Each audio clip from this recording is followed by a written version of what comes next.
Hello. Alright, mga ka-plastic, and this is me again, Big Sue. Right back at it again with another content. At ito, pag-uusapan na rin na po natin yung tungkol sa gender, mga ka-plastic. Kadalasan kasi, sa madami-dami na ngayong mga kultura.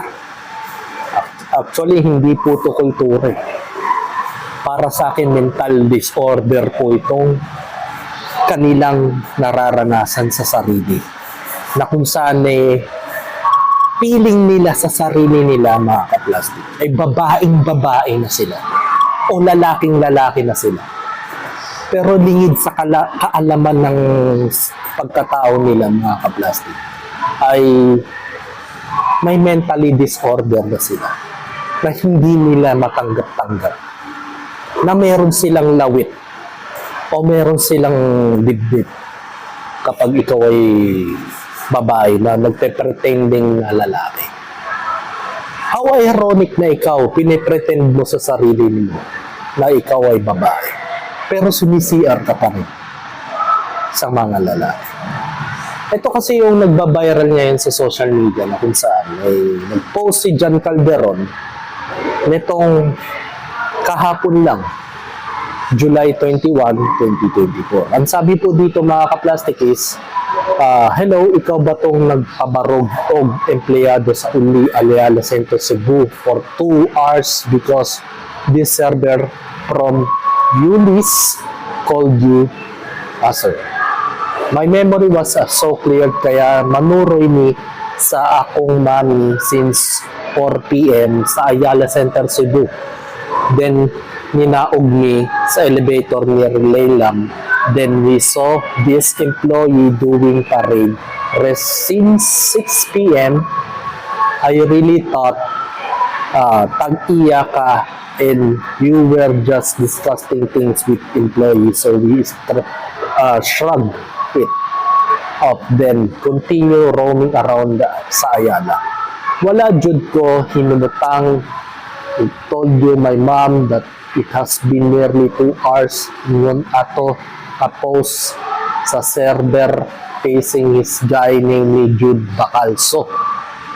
So interpret ko ang ask the guy Jude unsay nahitabo it tag-iya ba siya or customer. The guy Jude sarcastically said na go ask him, referring to the server, what happened. Then I asked to the server inside, nahitabo igon siya, tatawag na code hug, sir.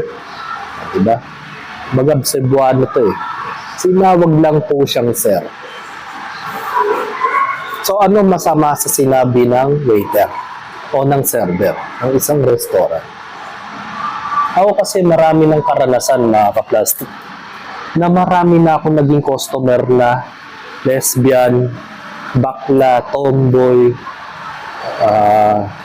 two-sided na ewan, hindi ko malaman kung anong tawag sa hilayupak na yan. Diba? Ako, sa palagay ko, kung ano yung talagang origin ng kasarian niya, tinatawag ko sa ilang sir talaga. Minsan, nalilito ako na medyo natatawa sa utak ko na hindi ko malaman kung ano ba talaga yung tatawag ko sa nilalang na ito. Kasi nagpe-pretending silang babae pero sa CR ng lalaki sila pumupunta. Diba? Wala kang paninindigan na kung talagang babae talaga ang gusto mo, ba't hindi ka mag-CR sa mga babae? Diba? Pero sa lalaki ka pa rin sumi-CR. Ganun din sa mga tibo, sa mga tomboy, na walang mga bayag, na piling lalaki, pero sumisiyar pa rin sa babae. Diba? Mga ka-plastic. So, ang problema lang dito sa hinayupak na nilalang na ito, ay inabala lang naman niya yung server ng 2 oras. Dahil na-insulto lang siya, na tinawag siyang sir. Mga ka-plastic. So, ito po. Meron siyang pahabol eh. Ito yung post niya. Sino ba yun?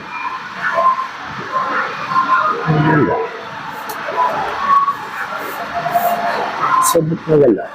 Pero ito, panoorin natin yung video mula sa isa vlogger. Isang bading, 2 oras na pinatayo ang isang empleyado ng Yulis Restaurant dahil lang tinawag siyang sir.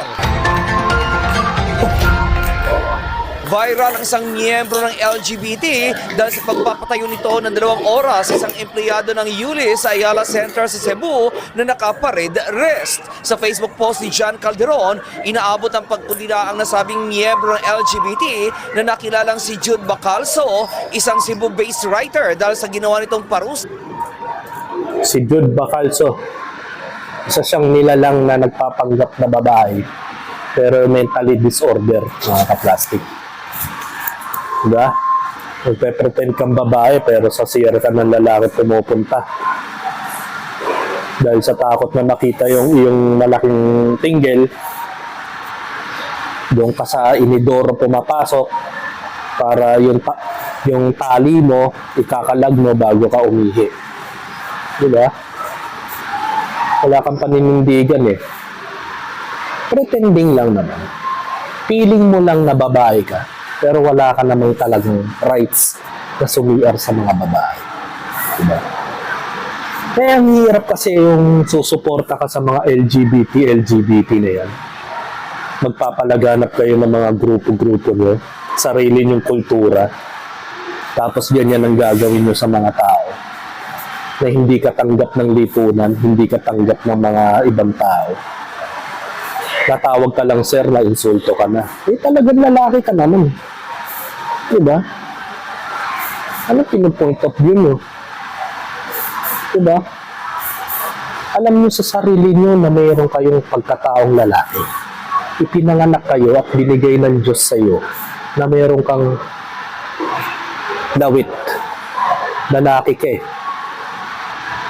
Pero dahil sa di ka mahal ng magulang mo, di ka mahal ng nanay mo, tatay mo, napariwara ka, nakisama ka sa ibang tao, at sa kasamaan palad, ang pinakisamahan mo, eh, saliwa din sa kasarian, kaya gumagawa ka rin ng mga bagay na ikaw mismo, feeling mo lang, babae ka.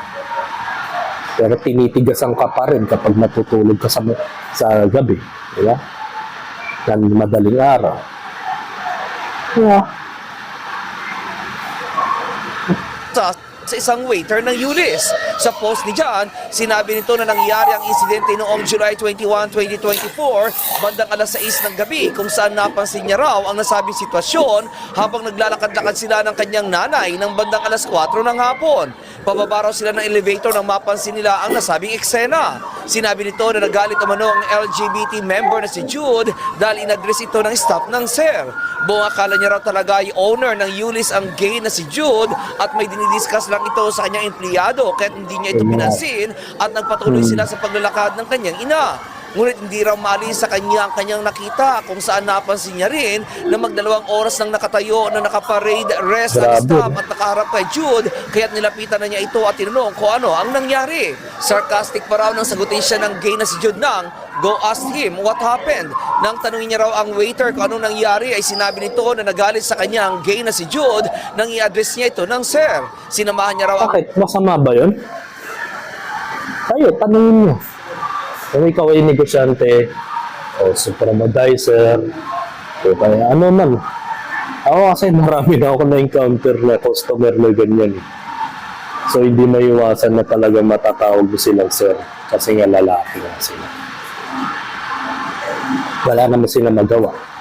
Kung ako yung sasagutin ko yan, magtatanggalan na sa trabaho, ilalaban ko pa rin yung karapatan.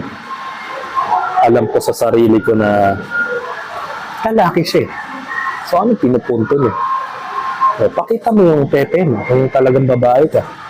Yeah. Pakita mo na patunay na ikaw ay babae. At ipakita mo rin na kaya mong magsiyar sa mga babae. Diba? Patunayan mo. Maniniwala ako sa iyo kapag ginawa mo ang lahat ng yun. Jude. O, pangalan mo nga lang, hindi mo magawang babago. Diba? Eh, talagang tatawagin ka, sir. Una pa lang, talo ka na. Pangalan mo, anong pangalan mo? Jude. Diba? Jude. Hey, Jude. Don't make me sad. Waiter sa staff room at doon na raw ito napaiyak sa sobrang pagkapahiya na tila magpapanik attack pa. Marami umanong mga customer ang nakakita sa sitwasyon ng 2 oras nang nakatayo ang staff pero walang sinuman ang nagtanong kung ano ang nangyari. Ilang staff na rin umano ng Yulis na nagsorry sa gay na si Jude ngunit hindi raw ito pumayag na umalis sa kanyang harapan ng staff dahil sa pag-misgender nito sa kanya. Ayon naman daw sa gay na si Jude, tinanong umano nito ang staff pero hindi nito nasagot ang kanyang tanong kaya sinabihan daw ito na hindi ito aalis sa kanyang harapan hanggang hindi nito nasasagot ang kanyang tanong. Ano ba tanong mo? Baka naman ibang tanong yun. Baka hindi tanong yun, favor yun. Talagang tatanggi sa'yo yun at di sasagot yung waiter. Mamaya, ihayaya mo na pala siyang, di ba? Magplok-plokan. Talagang di sasagot siya. Kahit abutin pa kayo ng 10 oras na nakatayo yan. Ako, tatalikuran ko eh. Kaya kong sagutin yung ganitong klaseng nila lang. Di ba? Hindi ako magpapadaig sa mga taong ito na walang bilang. Di ba? Yung mga ganyang tao, mga may mentally disorder yan. Yung feeling nila sa sarili nila, babae sila. Di ba? Feeling na feeling nila yun. Pero deep inside, may lawit sila. Yun nga, pangalawa, hindi nga nila makayang baguhin ang pangalan nila. Hanggang ngayon, Jude pa rin ang pangalan mo. Itatawag nga naman sa'yo. Sir, kahit ako nalilito nung una eh. Kaya tinatanong ko sa inyo mga kaplastic, kung ano yung ituturing nyo sa mga taong kagaya nito, anong tatawag nyo sa kanila? Ma'am ba o sir? Diba? O pangatlo, hindi nyo naman kayang mag-CR sa mga babae. Diba, mga kaplastic? Sana kayo magmalaki kapag lahat ng yung mga sinabi ko, nagagawa nila. Diba? Hindi. Tumanda ka ng ganyan, tumanda ang paurong, yung utak mong paurong, tas may mentally disorder ka ba, tas feeling mo babae ka. Hindi ka nga dinudugo. Baka ilong mo dinudugo. Ito Diyan, hindi niya raw alam ang tanong nito pero parang may kinalaman daw sa pronouns at sa pagiging misgendered. Wala umanong manager ng mga oras na iyon sa Yulis at ilang empleyado na rin ng Yulis ang napaiyak dahil wala silang magawang tulong sa kanilang kasamahan. Kung hindi mo sila nakialam ng kanyang ina ay hindi papayag ang gay na si Jude na palisin sa kanyang harapan ng staff. Sa bandang huli ay kinuwestiyon ni John ang ginawa ng gay na si Jude dahil wala uman itong karapatan na patayuin ng 2 oras ang staff dahil lang inaddress siya nito ng sir. Kinuwestiyon din ni John kung ito raw ba ang hustisyang gustong mangyari ni Jude para sa mga katulad nilang LGBT. Siya umano ay miyembro din ng LGBT community pero isa umanong kahihiyan sa LGBT community si Jude dahil sa pag-apak nito sa karapatan ng ibang tao. Dahil dito kaya't hinamon ni John si Jude at hindi umano niya ito aatrasan kahit saan man sila magkita. Kasabay na kinuwestiyon ni John ang biglang pag-alis ni Jude sa kinauupuan nito at biglang nawala kaya't hindi na niya ito na-question pa. Samantala, bukas naman kami para sa panig ng mga taong nabanggit. Hello?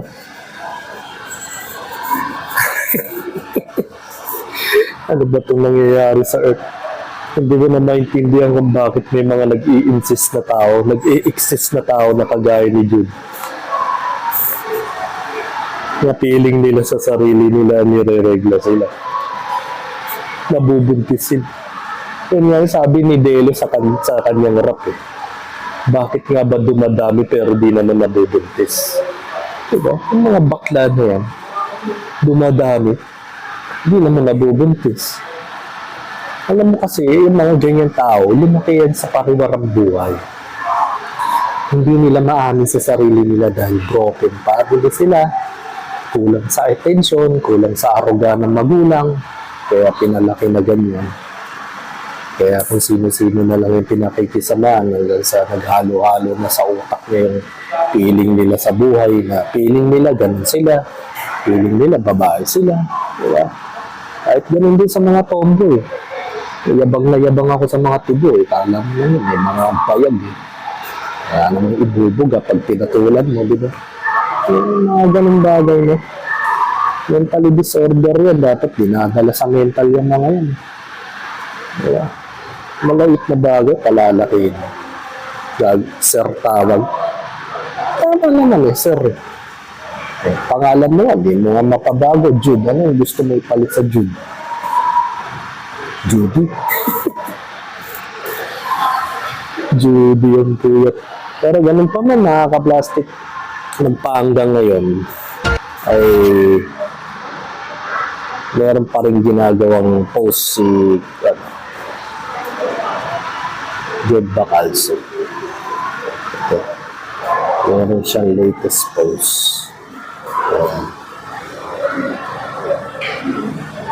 Sabi niya, nag-deactivate na daw ako ng FB. Sabi nila, bakit may mali ba ako? Hindi ginawa. Ginawa ko lang naman ang tama. So, anong tama dun? Anong tama dun?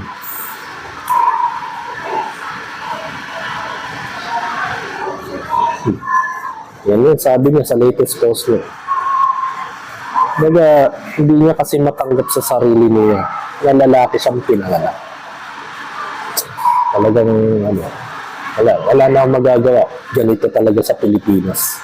May mga bakterya. So, hanggang dito na lang ang aking opinion. This is me again, Big Sul. Lagi nagsasabi, ang mga plastic ay matagal mabulok dahil ang mga plastic ay toxic. Kaya, what's up mga ka-plastic? And this is Candid Commentary Video ng Video Live Stream. Signing out. Alright. Mga ka-plastic, kung nagustuhan nyo ang aking video, isubscribe nyo lang ang aking channel. At the same time, i-hit nyo rin ang notification bell at yung all para ma-notify kayo sa aking susunod ko pang video sa aking YouTube channel. Maraming salamat po mga ka-plastic.